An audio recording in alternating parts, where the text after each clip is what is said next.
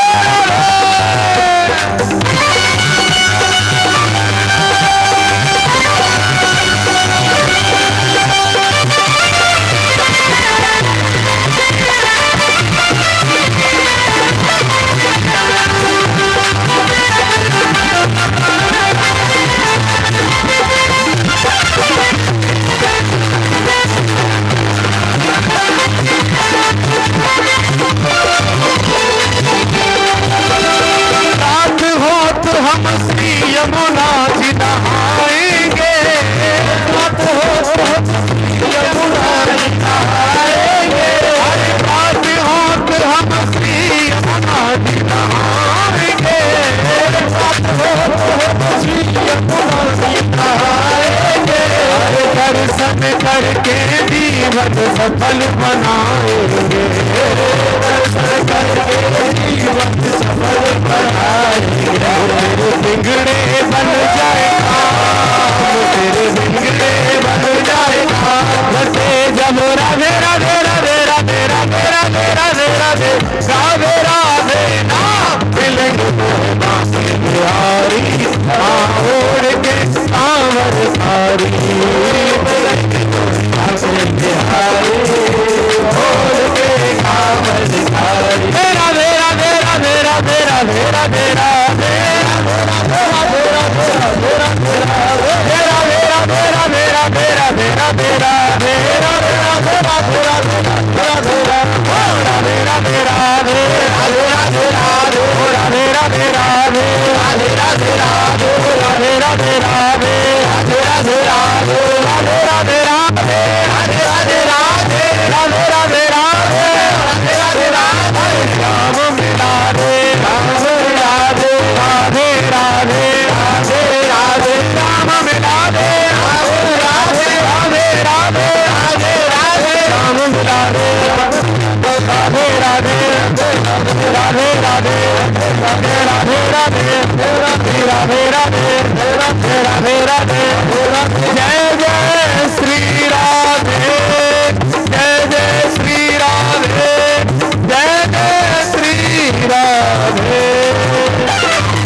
दो आरती हुई है, एक पुरुष वर्ग करेंगे, एक माताएं करेंगे। धक्का मुक्की नहीं, एक एक करते जाएंगे, दूसरे को बढ़ाते जाएंगे। हाँ, हमारे भैया लोगों भी आगे आ जाए, हमारे माते लोगों भी धक्का मुक्की नहीं, सब व्यवस्था को बनाते। आप ही का कथा है, आप लोग व्यवस्था जले ज्वाला थले ज्वाला ज्वाला पर्वत मस्तके त्रिलोके व्यापति ज्वाला ज्वाला देवी नमोस्तुते आरार्धक्यम कुर्यात। श्री बांके बिहारी तेरी आरती गाऊं बांके बिहारी तेरी आरती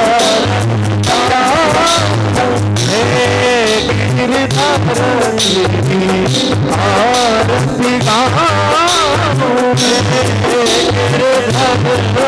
तेरी आरती गाऊं तेरे शीश पर है तेरे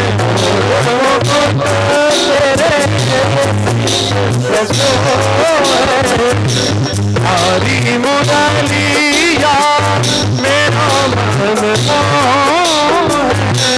हरी मुरलिया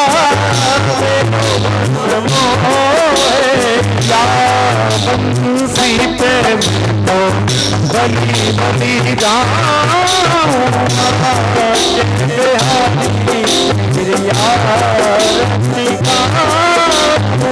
चरणों से निकली है गंगा प्यारी चरणों से निकली है गंगा प्यारी चरणों से निकली है गंगा प्यारी चरणों से निकली है गंगा प्यारी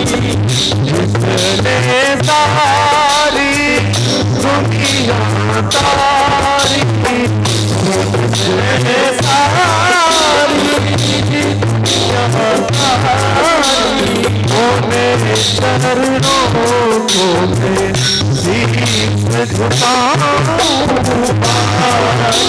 बिहारी तेरी आरती गाऊं संगतो है प्रधान दुलारी संगतो है प्रधान दुलारी ललिता विशाखा सखिया तुम्हारी ललिता विशाखा सखिया प्यारी गगन छवि पे तेरी बली बली राम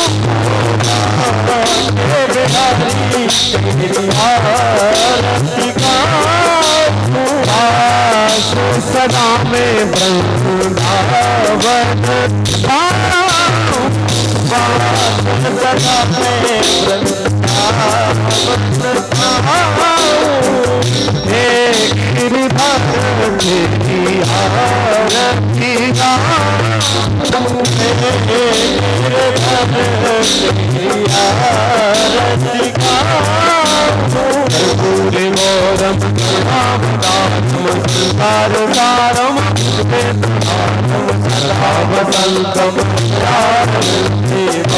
भवानी त्वमेव माता च पिता त्वमेव बन्धु त्वमेव विद्याता त्वमेव शरणं त्वमेव कालकाये कराय जम्बराय जगदीश्वराय नमः शिवाय नमः शिवाय हरे राम राम हरे हरे हरे कृष्ण कृष्ण कृष्ण हरे हरे हरे राम राम राम हरे हरे कृष्ण कृष्ण कृष्ण हरे हरे राम राम राम हरे हरे कृष्ण कृष्ण हरे हरे राम हरे राम हरे हरे हरे कृष्ण हरे हरे हरे राम राम राम हरे हरे हरे कृष्ण हरे कृष्ण ओम जलेन शीतले कर्णं पुष्पै देवाधिवन्दरम् आरोग्यार्थयात्माभिवन्दरम् हरि ओम देवो शान्तिरन्तरिक्षगुं शान्तिः पृथिवी शान्तिराभा शान्तिरौषधयः शान्तिः वनस्पतयः शान्तिर्विश्वे देवाः शान्तिर्ब्रह्म शान्तिः सर्वगुं शान्तिः शान्तिरेव शान्तिः सामा शान्तिरेधि यतो यतः संयते ततो नो भयं गुरु सन्नः गुरु प्रजाभ्यो भयन्न पशुभ्यः शान्ति भवतु मां हरि ओम फूल तबके को थोड़ा थोड़ा दे दीजिए। ओम मे चंदने